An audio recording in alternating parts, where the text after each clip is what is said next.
အားလုံးမင်္ဂလာပါယနေ့မျှဝေပေးမှာကကျွန်တော်ဒီရေပတ်မော်တာလေးကိုကျွန်တော်ဒီကျိုးသုံးသားထွက်လာတဲ့ရေပတ်မော်တာလေးကိုကျွန်တော်ဒီ CSR ခွဲပြီးတော့ capacitor CSR ခွဲပြီး power ပေးမယ်ဖြစ်ပါတယ်ခင်ဗျာဒီမှာဒီ color 3အောင်ရှိပါတယ်ခင်ဗျာ net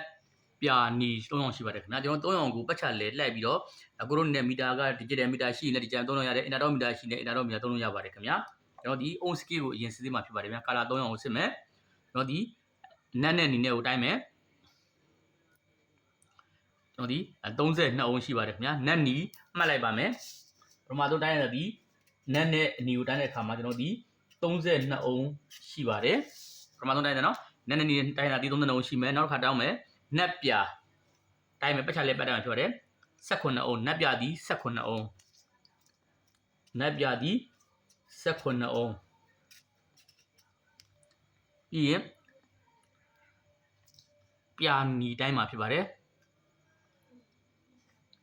ပြာနီတိုင်းတဲ့ခါမှာ48အောင်ပေါ့နော်ပြာနီဒီ48အောင်ရှိပါတယ်ပြာနီဒီ48အောင်48အောင်ရပြီအဲ့ချိန်မှာကျွန်တော်ဒီကလာ3အောင်ပတ်ချတဲ့ခါမှာအုံးတီးရပါပြီအဲ့ချိန်မှာကျွန်တော်ဒီအုံးအများဆုံး2အောင်တိုင်းကြည့်မှာဖြစ်ပါတယ်အုံးအများဆုံး2အောင်ဒီပြာနဲ့ပြာနီဒီအုံးများဆုံး2အောင်ဖြစ်ပါတယ်ခင်ဗျာကျန်တဲ့တအောင်ဒီကျွန်တော်ဒီကျင်းနေပါတယ်ကွန်ပေါင်းစား running နဲ့ study ပေါင်းနဲ့ကွန်ပေါင်းစားဖြစ်ပါတယ်ခင်ဗျာအဲ့ကောင်ကိုအများဆုံးအုံးရတဲ့ဟာကိုဒါဒီကွန်ပေါင်းစားပြအဲ့ကောင်ကိုမူတည်ထားပြီးတော့တိုင်းတဲ့အခါမှာကျွန်တော်ဒီအနက်ဒီကွန်ပေါင်းထားပြီးတော့တိုင်းတဲ့အခါမှာကျွန်တော်ဒီကောင်ဒီ32အုံးနက်ပြဒီ18အုံးအုံးနဲ့ရင် running အုံးများရင် study ဖြစ်ပါတယ်ခင်ဗျာကျွန်တော်ဒီပထမဆုံးအနေနဲ့ဒီကောင်ကိုတိတဲ့ရပြီဆိုရင်တိုင်းလို့ရတယ်ကျွန်တော်ဒီပထမဆုံး power ကျွေးမယ်ပထမဆုံးကျွန်တော်တွေးတဲ့အခါမှာပထမဆုံးတွေးပြီးတဲ့အခါမှာကျွန်တော်ဒီ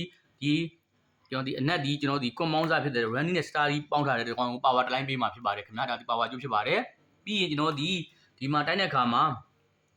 ဒီအနက်ကိုမူတည်ပြီးတော့တိုင်းတဲ့အခါမှာအုံးနဲ့ရင် running အုံးများရင် study ဖြစ်တဲ့အတွက်ကျွန်တော်ဒီနက်နဲ့နီနဲ့တိုင်းတဲ့အခါမှာနက်နဲ့နီနဲ့တိုင်းတဲ့အခါမှာ32အုံးနက်ပြဒီ18အုံးကျင်းနေတော့ဒီကောင်ဒီအနီးဒီ study ဒီကောင်ဒီ running အဲ့တော့ကျွန်တော်ဒီ running တစားနဲ့ကျွန်တော်ဒီ running တစားရဲ့ကျွန်တော်ဒီတွဲမယ် running တစားရဲ့ကျွန်တော်ဒီတွဲမယ် running တစားရဲ့ capacitor တစားရဲ့ power ပေးမယ်ပေးပြီးတဲ့အခါမှာကျန်တဲ့ဒီ study တစားကိုကျွန်တော်ဒီ capacitor နဲ့တွဲရမှာဖြစ်ပါတယ်ခင်ဗျာဒါဒီတွဲတဲ့ပုံဖြစ်ပါတယ်ခင်ဗျာကျွန်တော်ဒီပုံနဲ့ရှင်းပြမယ်ဆိုကျွန်တော်ဒီ color 3အောင်ဆွဲလိုက်မှာဖြစ်ပါတယ် color 3အောင် coin 3အောင် color 3အောင်ဆွဲလိုက်မှာဖြစ်ပါတယ်ကျွန်တော်ဒီ net နီပြပေါ့နော်ပြပေါ့နော်အဲ့လိုတိုင်းတဲ့ခါမှာကျွန်တော်နာမည်ကျွန်တော်ဒီအနက်ကိုကျွန်တော်ဒီ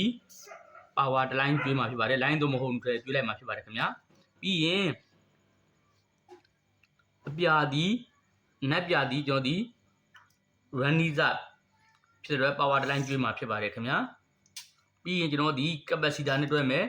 အပြာစားရဲ့ကျွန်တော်ဒီ running စားရဲ့ကျွန်တော်ဒီ capacitor တွဲမှာဖြစ်ပါတယ်ကျန်တဲ့ capacitor ကကျွန်တော်ဒီအနီဖြစ်တဲ့ကျွန်တော် study စားကိုတွဲမှာဖြစ်ပါတယ်အဲဒါကြောင့် CSR ဖြစ်သွားမှာဖြစ်ပါတယ်ခင်ဗျာကျွန်တော်ဒီအနက်ဒီကွန်ပေါင်းစားအပြာဒီ